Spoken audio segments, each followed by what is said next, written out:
guys, Cody here with another video, and today I wanted to talk to you guys about my first impressions on the Nintendo Switch. That's right, guys, I got a Nintendo Switch here. This is my first Nintendo console here since 1999. I had actually gotten a Nintendo 64 when I was younger. I did get to play on the Super Nintendo and stuff when I was a kid with my cousin. He had the Super Nintendo when he come to visit during the summer, but I didn't actually own one. And I've since then, of course, bought things like, I got the Super Nintendo Classic here and the Nintendo Classic here. But I've been wanting to dip my hand into the Switch for a while, for the past few years since it's been out. And I've seen, again, my cousins have access to the Switch, and I was interested in it. Thought it was a cool idea. And for those of you guys that do not know, for a while now, I've been interested in the PlayStation 5 because I have been a Sony fanboy for quite some time. My first PlayStation system was the PS2 back in like 2005, and I was like super interested in PlayStation for such a long time. So I had gotten the PS2, PS3, PS4, and I wanted to get the PS5, just kind of keep with the conformity to my obsession, I guess. But the thing is that as I started thinking about it, I didn't think I would get a lot out of the PlayStation 5. A lot hasn't been utilized in that system as of now. And I would be just pretty much being able to play my PlayStation 4 games on a PS5. There were only a few games that I was interested in. I really don't think I need to worry about it right now. And also the fact that there are just so many people making it hard to get a PlayStation 5 at the moment, I don't think it's worth getting at this point in time. It took me a long time to actually keep telling myself, no, Cody, don't do that. Don't buy anything else outside of the PlayStation 5. I had that money in my bank for so long, for about 3-4 months now. And I kept telling myself, well, just wait. Months would pass after and the release, or it's been almost a month, and I'm just like, wow, I didn't realize it was going to be this hard. And after hearing the amount of people who are just trying to resell it for multiple, for a X amount of money, I guess they're selling it for like multiple times the amount and of retail. It's not $500. So. And then I've also been going through a really weird depression and anxiety and stuff like that, and I just really wanted to get my mind off stuff, so I was wanting to get a new console specifically for that purpose. So more I thought about it, I was like, I've been sitting here wanting to get a Switch, and that is what I did. So I was able to get this, and I was very happy with it. So I've been playing it for the past couple of days. Here it is right here. I'm sure everybody is very much acquainted with this system. As per usual, I am a late comer to the new video game consoles.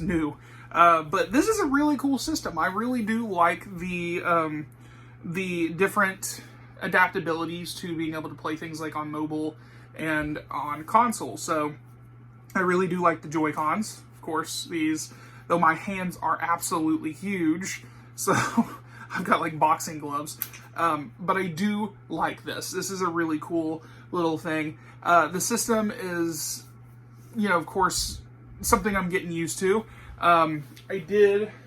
Here's my cheap ass right here. Let me just show you guys this. My cousin was telling me about something when it comes to the Joy-Cons. There's some kind of drifting issue, something with the joysticks. How they kind of like will actually move your character opposite directions and stuff. And I guess it's because of dirt buildup and stuff. But he told me about a Pro controller. Now, I didn't have $70 to spend on a Pro controller. So I did my research. I follow this guy on YouTube. His name, if I remember correctly, I'm having to look at my TV because my YouTube's... let me see if I can find... Oh, it's Beat 'em Ups. He is actually a really fun YouTuber to watch, and he's been helping me out a lot when it comes to learning about the Switch and all these off-brand third-party knockoff Switch accessories, including controllers. And he explained which ones actually could break your console, but he had brought up, I guess this brand was Bevingcool or whatever. This is actually not bad. I paid $25 for this. This is definitely a interesting controller. I'm moving outside of a PlayStation, so I'm getting that interesting feeling of familiarity when it comes to playing on the Switch, but adapting to a new console and stuff like that, this does actually feel really interesting. And to say the least, this is probably a good alternative to those of you guys who can't afford a Nintendo branded Pro Controller. And it has something that the Pro Controller doesn't have. There's a turbo button on here. So I've been playing games like, I'm a big fan of the Angry Video Game Nerd, and he had done a video game, and what's cool about that is it's a side-scroller, like, classic, like, Nintendo, Super Nintendo style game, and reminding me of the turbo button for the Nintendo and stuff like that.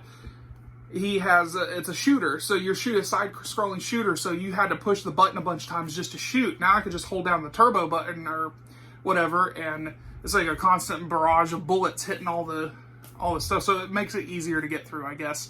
But it is an interesting controller. I am glad that I got that, and it does, of course, have, the red and blue there. Mine's neon. I think someone pointed out how crazy that neon red is compared to a regular Switch. But yeah, I'm glad that I did get the Switch, and my experience with it so far, it's been fun.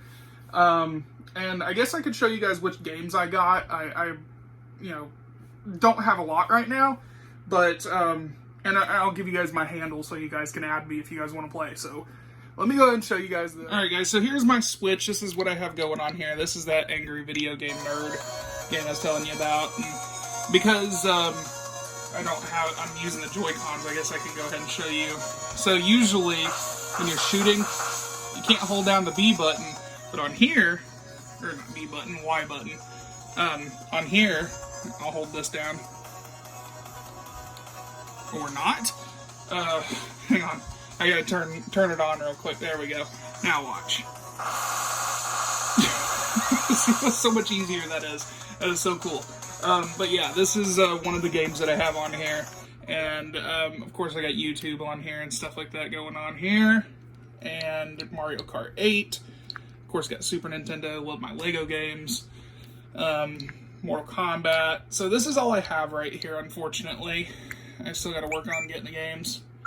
So if you guys want to add me, here you guys can, so here's my friend code right there. So if you guys want to add me on the Switch, you guys can. But yeah, guys, so far I've had a lot of fun with this. This is really cool, and I'm excited to, mess around with it. I will tell you one thing I am hoping for in the near future. I am sort of a casual Pokemon fan, just based on my childhood nostalgia. Since I brought up the 64 earlier, I'm really hoping Nintendo, because I'm really upset that they didn't do a 64 Classic. These are classic systems, of course. The 64 I played a lot. I played a lot as a kid. So they have these Super Nintendo and Nintendo bundle things here. I'm sure a lot of people have seen this. Hang on. So it includes a bunch of games from the Super Nintendo, as you can tell. So there's a bunch of like old Super Nintendo games on here. And come on. There's a bunch of Super Nintendo games on there, as you can see. So I would like to see Nintendo 64 get the love. However, I want to see classic Super Smash Brothers and two games specifically that I played all the time with my cousin in the 90s, or early 2000s, but still. Pokemon Stadium. I don't care what anybody says. I know it's a battle simulator and everybody hates those, but I had so much fun playing those. Anybody in my family that grew up with me in my household, like my cousins or my sister, would tell you that Pokemon Stadium was a household game because everybody that was in that house that was a child was playing that. Now, my sister, granted, was playing the mini games, but I loved playing Pokemon Stadium, and I would love to see them utilize that for the Switch, or maybe do some kind of a remaster. Or, if it really, really mattered to the Pokemon Company and how much money they might selling off the original Pokemon games, release a modern version and call it Pokemon Stadium 3. That will make me happy. I will be content with a more upgraded and modern version of Pokemon Stadium. The lifespan of the Switch is already 3 years in. I don't know how long it'll last, but I think there's a lot they can do with this. And here's hoping that eventually I get to experience some, new stuff. I mean, I'm trying to catch up with everything when it comes to a new system. I still have my PS4, but I think I sold it to my cousin. So anyway, I'm hoping to be more familiar with this. That way I could play more games with you. I should be getting the Smash Brothers game, I think, in the next couple of days. So if anybody wants to play, like I said, I think I put my handle, showed my handle screen on there for you guys. But anyway, guys, thanks for watching. As always, if you like what you see, hit that like button. And I will see you guys on the Switch. I'll talk to you guys later.